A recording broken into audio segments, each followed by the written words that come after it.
Intrigué, j'ai levé les mains devant moi. Elles semblaient solides. Elles semblaient réelles. Je les ai jointes et j'ai ressenti la sensation du toucher, distincte et indubitable. J'ai pris une profonde inspiration, m'attendant à de la résistance, de la douleur, voire à la panique. Au lieu de cela, j'ai ri d'émerveillement et j'ai pensé « Waouh, je peux respirer sous l'eau ».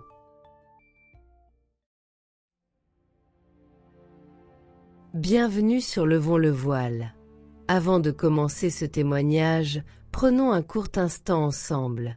Si les expériences de mort imminente, la conscience au-delà du corps et les grandes questions sur la vie et la mort vous touchent, pensez à vous abonner à la chaîne et à activer les notifications. Votre soutien permet à ces récits d'être transmis avec sérieux, respect et profondeur. Ce que vous allez entendre n'est ni une croyance, ni une théorie, ni un récit rapporté. Il s'agit du témoignage d'une jeune femme qui, en juin 1977, a traversé une expérience de mort imminente à la suite d'une noyade dans une piscine.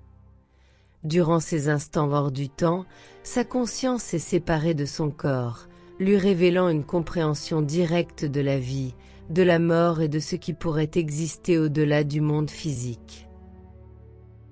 Ce récit s'inspire d'un témoignage réel que vous pouvez lire en cliquant sur le lien dans la description ou sur celui épinglé dans le premier commentaire.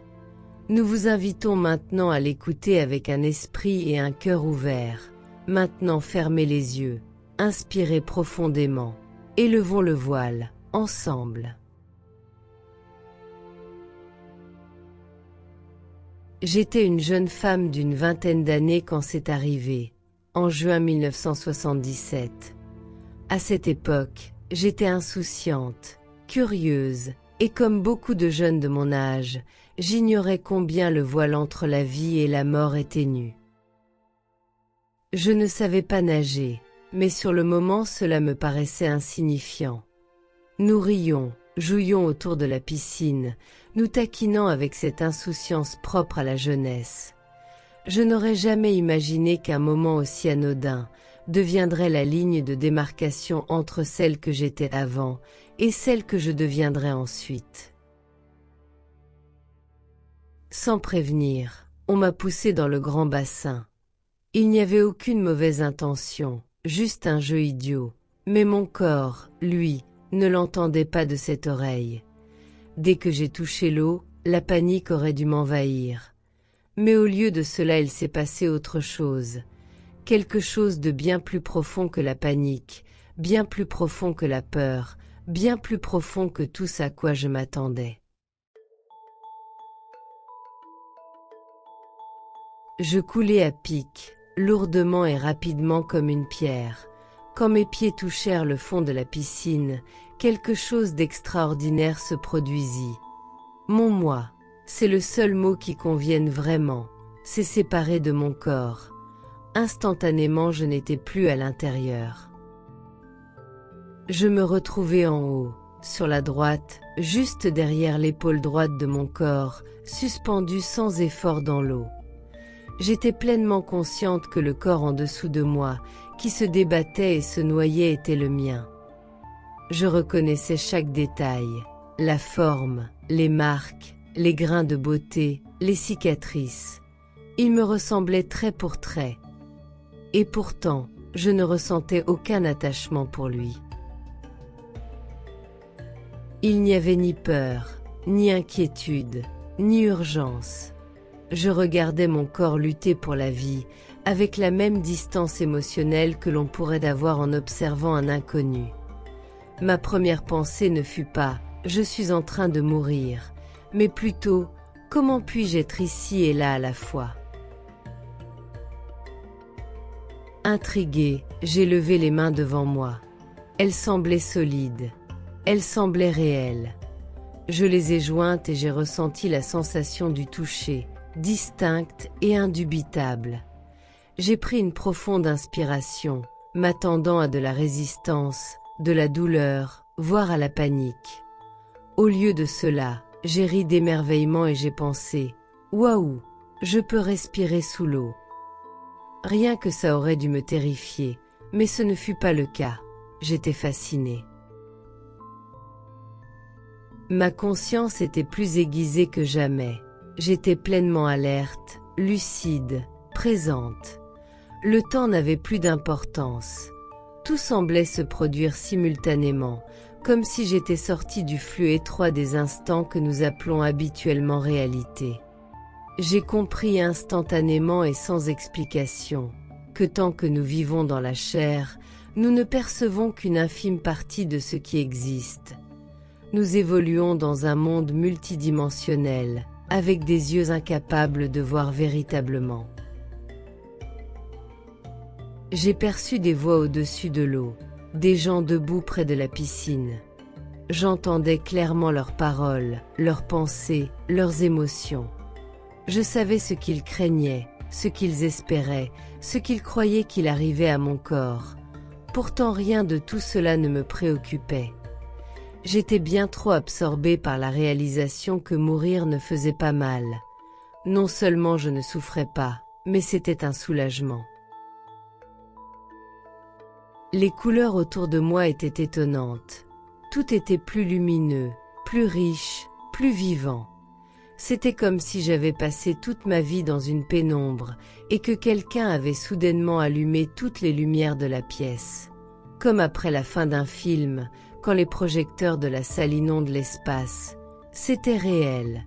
Ce que j'avais connu auparavant me semblait une version atténuée de l'existence. À cet instant, j'ai compris quelque chose de profond. Ce corps n'était pas moi.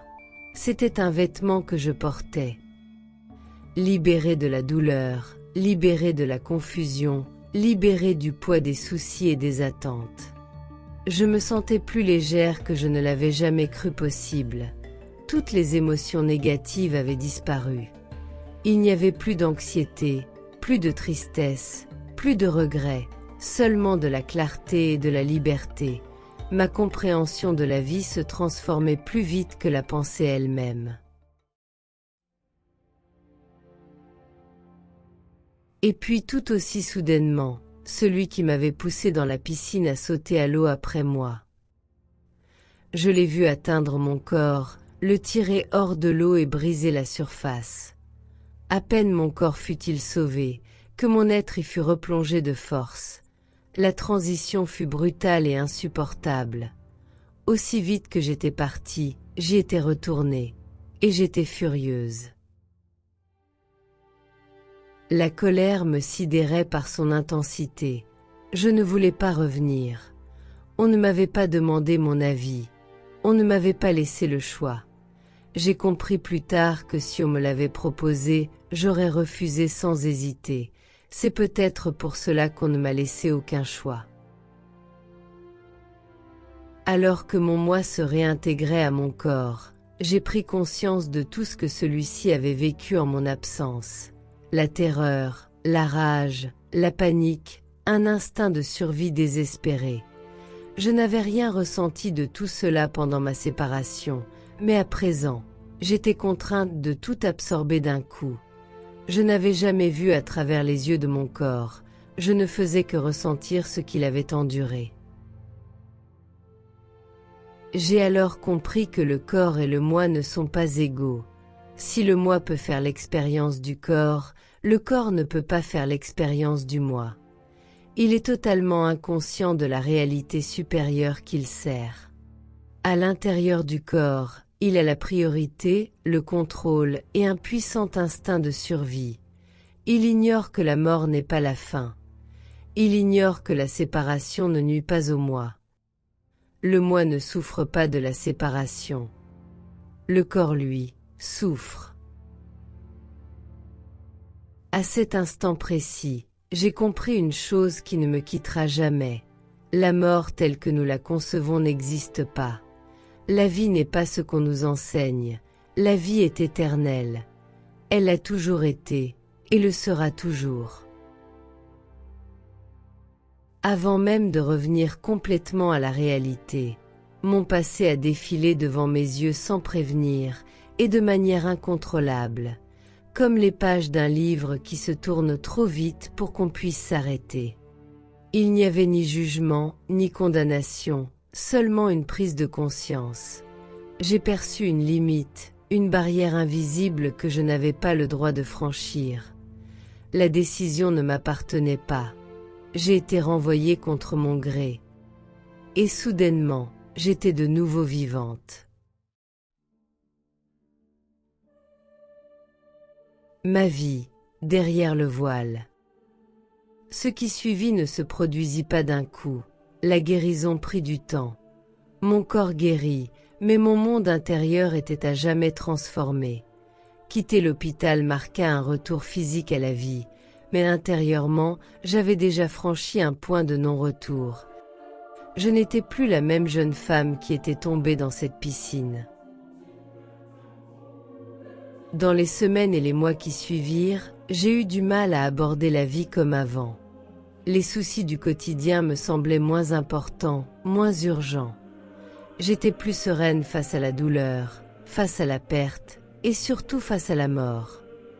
Alors que les autres la redoutaient, je me sentais stable, ancrée dans une intuition que je ne pouvais expliquer pleinement, mais dont je n'ai jamais douté. Spirituellement, tout s'est enrichi. Je suis devenue moins rigide, moins attachée aux interprétations de la vie fondée sur la peur. Bien que je me sois plus tard définie comme une croyante conservatrice et non confessionnelle, ma foi n'était plus enracinée dans le dogme. Elle était enracinée dans l'expérience. Les symboles religieux, comme les anges, Dieu, l'invisible, ne semblaient plus abstraits.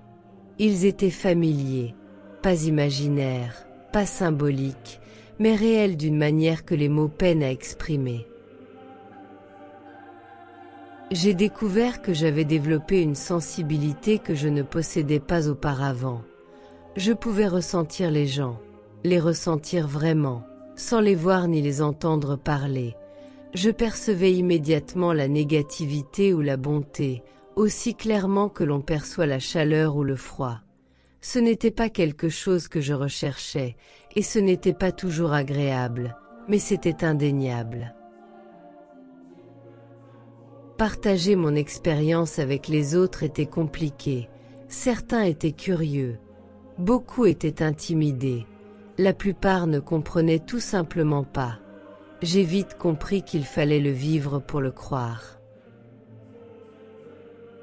Un soir, des années plus tard, j'ai raconté à mon père ce qui m'était arrivé. Le lendemain même, il a été victime d'un AVC. Lorsqu'il a repris conscience à l'hôpital, il ne pouvait pas parler, mais il a insisté sans cesse pour que je reste avec lui. Il hocha la tête encore et encore jusqu'à son dernier souffle, et à cet instant, j'ai su qu'il comprenait quelque chose que je ne pourrais jamais exprimer pleinement. Des années après cette expérience, j'ai reçu une visite, un rappel. J'ai compris que la raison pour laquelle on ne m'avait pas permis de mourir commençait à se dévoiler dans ma vie. Le sens de mon retour prenait forme petit à petit. Ce n'était pas ma seule expérience surnaturelle, mais la seule qui soit survenue au seuil de la mort. Ce n'était ni la plus spectaculaire, ni la plus mystique, mais la plus déterminante. Le plus beau cadeau fut d'être là-bas. La plus grande douleur fut de revenir. Pourtant, je comprends maintenant que revenir n'a jamais été une punition, c'était une responsabilité. J'ai appris que la vie est bien plus vaste qu'on ne nous l'enseigne. La mort n'est pas une fin. Et derrière le voile que nous craignons tant, il n'y a pas de ténèbres, mais la vérité.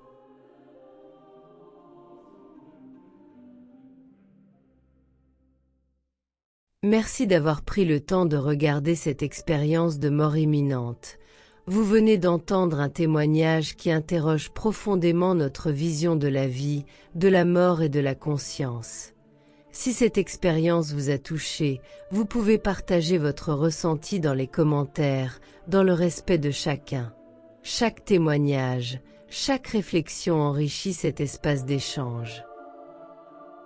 Pour soutenir la chaîne, n'hésitez pas à liker cette vidéo, à vous abonner et à la partager autour de vous. Ces gestes simples permettent à ces récits de parvenir à celles et ceux qui en ont peut-être besoin. Et souvenez-vous, la vie est peut-être bien plus vaste que ce que nous voyons. Pour découvrir d'autres histoires, regardez l'épisode suivant qui apparaîtra à l'écran. De nouveaux récits sont régulièrement publiés. Activez les notifications pour ne jamais en manquer une. Ensemble, continuons à lever le voile, épisode après épisode. Prenez soin de vous et de vos proches. À très bientôt pour un nouveau voyage, derrière le voile.